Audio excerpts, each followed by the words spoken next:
So, ఏంటి పరిస్థితి? ముఖ్యమంత్రి గారొచ్చారు. ఒక 1000 కోట్లు ఇచ్చెళ్లారు మీ యూనివర్సిటీకి.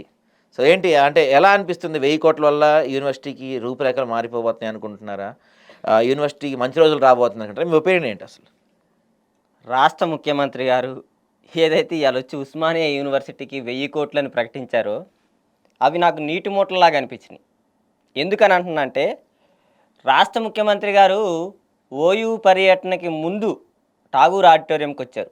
వచ్చి ఏం చెప్పారంటే రాష్ట్ర ముఖ్యమంత్రి గారు, ఓయూలో ఆర్ట్స్ కాలేజ్ ముందు ఒక సభ పెడతా. అక్కడికి ఏ విద్యార్థి సంఘ నాయకుడొచ్చి నిరసన తెలియజేసినా నేను స్వాగతిస్తా అని చెప్పేసి రాష్ట్ర ముఖ్యమంత్రి గారు చెప్పిండు. మరి దాన్ని స్వాగతించిండా? ఒక్క పోలీసు కూడా లేకుండా పెడతాను.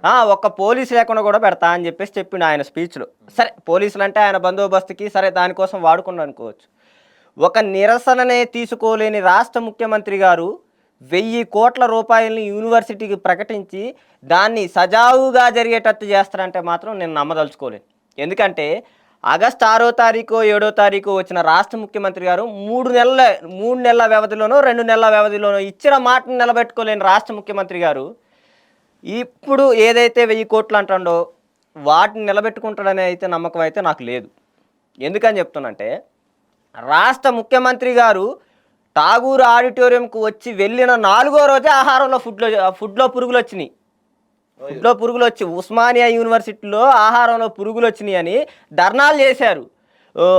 పెచ్చులుడిపై కింద పడి చేతులు కాళ్ళు విరిగిపోయే పరిస్థితి ఉంది.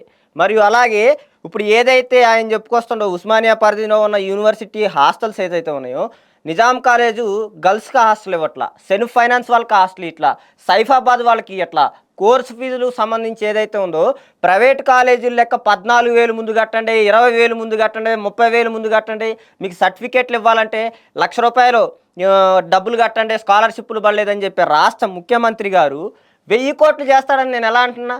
ఇప్పుడు నువ్వు 6 తారీఖు వచ్చినప్పుడు నీకు కొన్ని విషయాలు అయితే తెలుస్తాయి. నీకు ఇంటెలిజెన్స్ వ్యవస్థ ఉంది, ఏం జరుగుతుంది, ఏం చేస్తున్నారు అనే అంశాలు మీ దృష్టికి వస్తాయి. కానీ వాటి మీద ఏమీ చర్యలు తీసుకొని రాష్ట్ర ముఖ్యమంత్రి గారు 1000 కోట్లు ఇస్తారంటే నేను నమ్మను. అంటే చాలా చాలా ఈ 1000 కోట్లతోనే ఆ సమస్యలన్నీ తీరిపోతాయేమో గదా!